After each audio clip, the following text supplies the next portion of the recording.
এখনো কিন্তু তিনটা বড় বড় ভূমিকম্প আসা বাকি আছে। নবী করিম সাল্লাল্লাহু আলাইহি ওয়াসাল্লাম একদিন মসজিদের সামনে যাচ্ছেন, সাহাবীরা ভিতরে বসে আছে।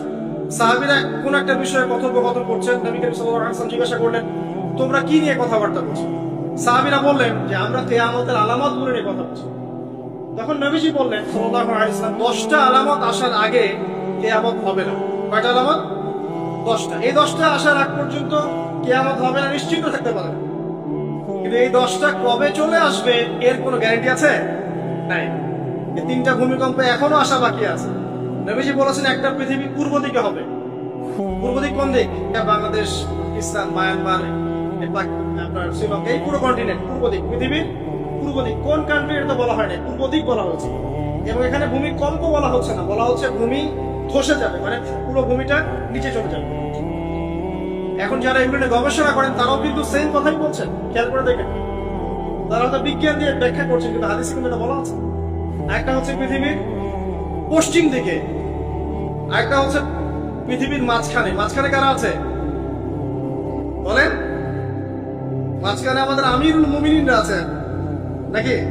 যারা গান বাজনাকে উন্মুক্ত করে দিচ্ছে, যারা পর্দাশীলতা নিয়ে আসছে করছে, এরা আছে, আমিরুল মুমিনিনরা আছে। সেখানেও একটা ফিতনা অপেক্ষা করছে, অপেক্ষা করতে থাকেন।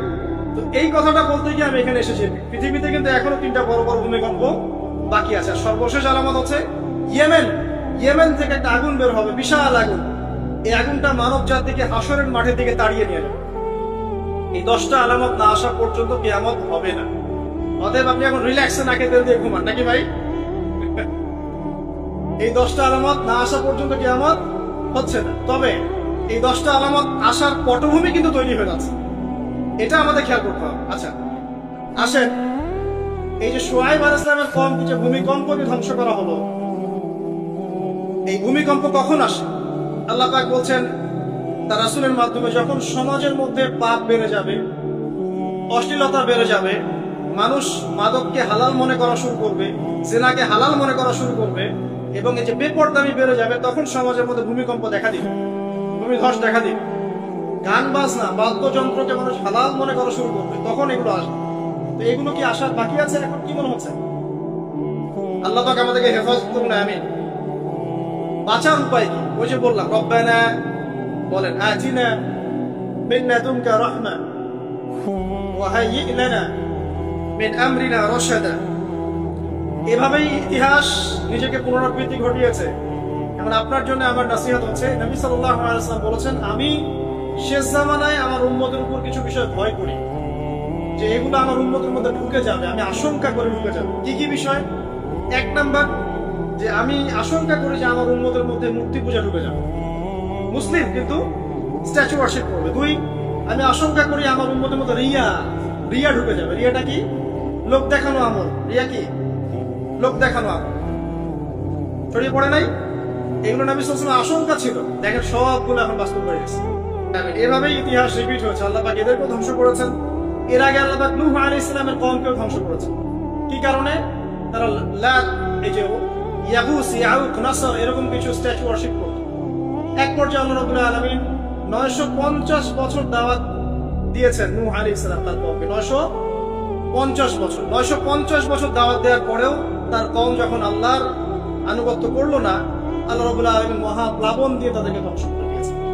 এভাবেই যুগে যুগে ইতিহাস রিপিট করেছে। আমাদের নবী মুহাম্মদ সাল্লাল্লাহু আলাইহি ওয়াসাল্লামের সময়ও এই হিস্ট্রিটাই ছিল।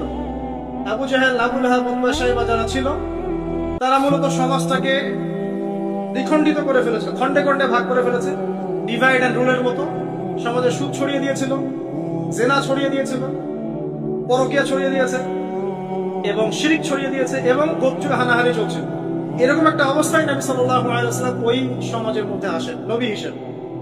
এসে মাত্র 23 বছর সময় নিয়েছেন। কত বছর? মাত্র 23 বছর। আমাদের তো সমাজ সংস্কারের শতাব্দী পার হয়ে যাচ্ছে। এক একটা রেভলিউশন দেখবেন শতাব্দী পার হয়ে যাচ্ছে, কিন্তু কোনো আলটিমেট রেজাল্ট নাই। নবী সাল্লাল্লাহু আলাইহি ওয়াসাল্লাম 23 বছর সময় নিয়েছেন, মাত্র 23 বছর। এই 23 বছরে কুরআন এবং হাদিস এই দুটোকে হাতে নিয়ে নবী সাল্লাল্লাহু আলাইহি ওয়াসাল্লাম সমাজের প্রত্যেকটা জাহিলিয়াত উপর থেকে সরিয়ে দেন নাই, শেকড় থেকে উপরে ফেলেছেন। তবে তিনি যখন ইসলাম প্রতিষ্ঠা করে দিয়ে চলে গেছেন, খোলাফায়ে রাশিদার যুগ চলে গেছে, তারপর উমাইয়া খেলাফত এসেছে প্রায় 100 বছরের মতো, পরে আব্বাসীয় এসেছে প্রায় 550 বছরের মতো, আস্তে আস্তে ফাতেমিরা এসেছে, ওদিকে কর্ডোবার স্পেন আন্দালুসি উমাইয়া শাসন ছিল, ওসমানীয়রা এসেছে, এভাবে ইতিহাস চলেছে দীর্ঘদিন, প্রায় 1400 বছর।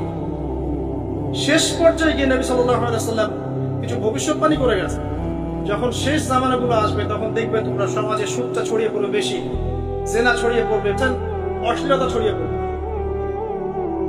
তিনি আরো বলেছেন সময়গুলো সংক্ষিপ্ত হয়ে আসবে, মানুষের হঠাৎ মৃত্যুর পরিমাণ বেড়ে যাবে, অনেক কিছু বলে গেছে। দিন চলে যাবে মনে হবে একটা ঘন্টার মতো চলে গেল, বছর চলে যাবে একটা মাসে, মাস যাবে একটা সপ্তাহে, অনেকগুলো সাইন তিনি বলে গেছে। মুসলিমদের মধ্যে বিভক্তি বাড়তে থাকে, হত্যা হারাজ বাড়বে, হারাজ হত্যা মানে হারাজ, মানে একজন ব্যক্তিকে হত্যা করা হবে, সে জানবে না আমাকে কেন হত্যা করা হবে, আর একজন ব্যক্তি হত্যা করবে সেও বুঝবে না কেন তাকে মারলাম। ফাসাদ বাড়তে থাকবে, উঁচু উঁচু অট্টালিকা নির্মাণের প্রতিযোগিতা বাড়তে থাকবে, হচ্ছে না এগুলো? সমাজে ভালো মন্দের মানদণ্ড উল্টে যাবে, মানুষ সত্যকে মিথ্যা বলবে, মিথ্যাকে সত্য বলবে, মিথ্যাবাদীকে সত্যবাদী বলবে, সত্যবাদীকে মিথ্যাবাদী বলবে, আমানতদারকে খেয়ানতকারী বলবে, খেয়ানতকারকে আমানতদার বলবে, টোটালি মানদণ্ড উল্টে যাবে। আস্তে আস্তে সিচুয়েশন এমন হতে থাকবে, খারাপ থেকে খারাপ। তবে সোনালী সময় কি আর ফিরবে না? তাহলে সময় কি তাহলে আর ফিরবে না? এভাবেই চলবে সবকিছু? না, এভাবে চলবে না ইনশাআল্লাহ। আল্লাহ রাব্বুল আলামিন তার রাসূলের মাধ্যমে জানিয়েছেন এই সবকিছুই সাময়িক, সবকিছু সাময়িক। ইতিহাস আবার পুনরাবৃত্তি ঘটাবে। ইতিহাস সভ্যতা শুরু হয়েছিল একজন নবী দ্বারা, শেষও হবে আরেকজন নবী দ্বারা ইনশাআল্লাহ।